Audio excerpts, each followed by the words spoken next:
Bonjour, ici Kelly Traîneau et aujourd'hui on se retrouve face au complexe sportif de l'Archipel à Castres. On va poser des questions à quelques passants pour leur demander leur avis à propos de la grève de la SNCF, la privatisation des rails et le statut des cheminots.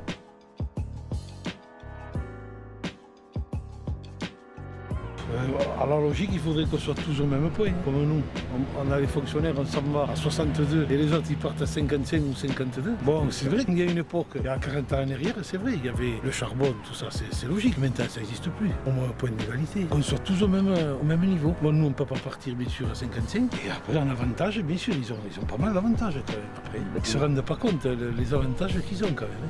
Bon, ce qui est acquis, c'est acquis pour les anciens. Ouais. Et les nouveaux, comme ils disent, il faut qu'ils se plient aux mêmes mesures que nous. Moi, je trouverais ça logique. C'est pas nous emmerdant à nous que ça va arranger les choses. Il laisse passer tout le monde. Là oui, ça va faire chier le monde, l'État. Par rapport à ça, par rapport à la Syrie, vous voulez savoir quoi par rapport à la Syrie? Ils veulent faire la guerre aussi par rapport à la Syrie et ils ont qu'à s'occuper de la France d'abord avant de s'occuper de la Syrie. Oui, ça déconne, il faut arrêter. Et par rapport aux cheminots? Je sais pas, les cheminots, ils ont une paye, ils comme tout le monde, ils ont leur boulot, ils sont peut-être pas assez payés pour ce qu'ils font, je sais pas.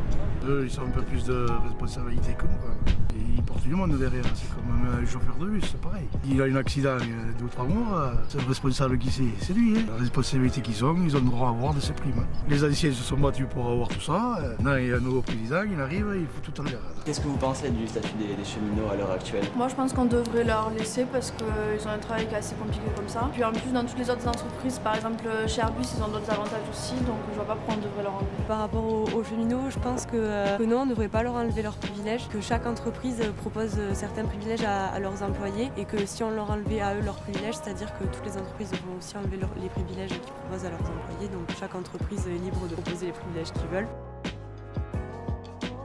Qu'est-ce que vous pensez de la privatisation des rails de la SNCF, donc l'ouverture à la concurrence avec de nouvelles compagnies? Du bien ou pas bien, moi je pense qu'on devrait le faire. Peut-être ça serait plus élargi.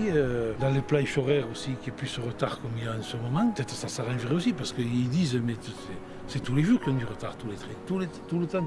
Moi je pense que ça ferait pas de mal. Écoutez monsieur, merci beaucoup. Et avec plaisir. Voilà, il vaut mieux qu'ils restent comme ils sont. Que la SNCF reste en monopole? Ouais. Ils sont toujours en retard. Sur la SNCF, les aéroports maintenant ils s'y foutent aussi, donc tout le monde est en retard. Ça fera pas avancer les choses. Mais écoutez monsieur, merci pour Avec votre plaisir. avis. Faut essayer, faut voir. Donc vous ne serez pas contre moi, une privatisation? Moi le train je ne le porte pas. Le train et l'avion je ne le porte pas. Là-haut c'est trop dangereux, en bas. Faut regarder, il y a les anciens qui y avait avant. Ils sont partis à 50 ans, ils sont à la retraite les mecs. Ils n'ont même pas travaillé la moitié de leur vie. Eux ils se battent pour avoir des bonnes primes, la sécurité pour tout le monde et tout. Et ils ne veulent pas les écouter. Bon, il y a des fois, je ne sais pas. Vous voyez vous, hein? Écoutez monsieur, merci beaucoup. Ouais. Je pense que c'est pas une bonne chose puisque lorsqu'il y a des retards c'est justifié à chaque fois. Il y a forcément des suicides ou alors des vaches qui passent sur les rails, donc c'est pour ça qu'il y a des retards. Après c'est vrai que si on fait rentrer de la concurrence sur ce marché-là, ça fera peut-être baisser les prix des billets pour les gens qui n'ont peut-être pas d'avantages. L'un ou l'autre, il y a des avantages comme des inconvénients. Très bien, merci beaucoup. Merci. Et par rapport à la privatisation des rails, pareil, je pense que c'est intéressant aujourd'hui de vivre dans une société où on a le choix et du coup s'il y a d'autres entreprises qui souhaitent utiliser les rails de la SNCF et que ça pourrait proposer à la population française d'avoir le choix, c'est d'autant plus intéressant. Donc... Mais écoute, merci beaucoup.